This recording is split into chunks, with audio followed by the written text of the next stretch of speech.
وعلیکم السلام ورحمۃ اللہ وبرکاتہ۔ محترم بھائی لکھتے ہیں جی محترم اگر وطر کی نماز قضا ہو جائے تو کس وقت اور کتنی رکعت پڑھیں گے؟ صحیح حدیث کی روشنی میں رہنمائی فرمائیں۔ محترم بھائی سنن ترمذی وغیرہ کے اندر ایک حدیث ہے کہ نبی اکرم صلی اللہ علیہ وآلہ وسلم نے فرمایا کہ جس بندے کی وطر کی نماز رہ جائے وہ صبح وطر پڑھ لے، مطلب اگر صبح ہو گئی ہے تو وہ وطر صبح کے وقت پڑھ لے۔ اب وطروں کی قضا جو ہے یہ صبح کے وقت بھی دی جا سکتی ہے، اور امام شافعی وغیرہ کا موقف یہی ہے۔ صبح جو ہے وہ فجر کے بعد بھی وطروں کی قضا دے سکتا ہے، اور اگر کوئی بندہ مستقل تہجد کی نماز پڑھنے والا ہے جو بڑی پکی روٹین سے رات کی عبادت کرتا ہے، اور اگر کسی وقت اس کے وطر رہ جائیں تو وہ سورج نکلنے کے بعد 12 رکعت پڑھے گا، یہ صحیح مسلم کے اندر موجود ہے۔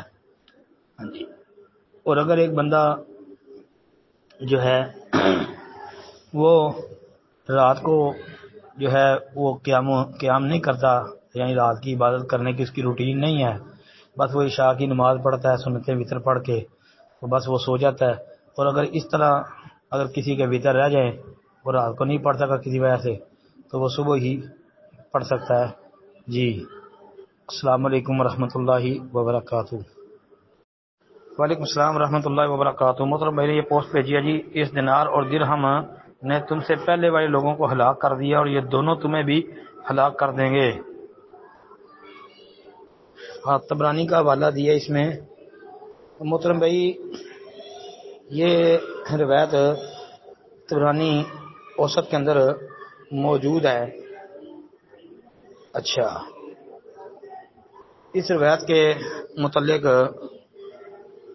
یہ اختلاف ہے کہ آیا یہ موقوف ہے یا مرفوع ہے۔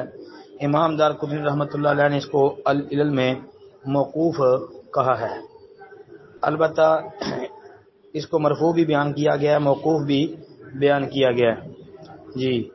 اور جو لوگ کہتے ہیں کہ یہ ثابت نہیں، ان کو ذرا غور کرنا چاہیے کہ یہ ثابت بھی ہے اور مرفوع جو ہے وہ بھی صحیح سند سے موجود ہے۔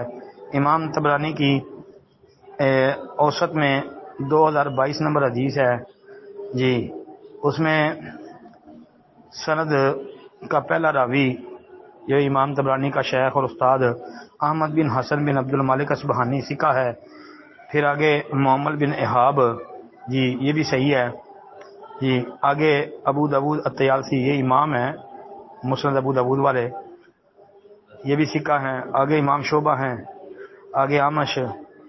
تو جب امام شعبہ اعمش سے بیان کر رہے ہیں یا کسی بھی مدلس سے تو وہ تدلیس مضر نہیں ہوگی۔ آگے ان نبی وائل ان نبی موسیٰ یہ طریق بھی صحیح ہے، تو مطلب یہ سند صحیح ہے جی۔ البتہ اختلاف یہ ہے کہ بعض کہتے ہیں کہ موقوف راجح ہے، جس طرح امام دارقطنی کے متعلق میں نے الحمدللہ لکھا بھی تھا اور کہا بھی ہے، باقی یہ روایت ثابت ہے جی۔ السلام علیکم ورحمۃ اللہ وبرکاتہ۔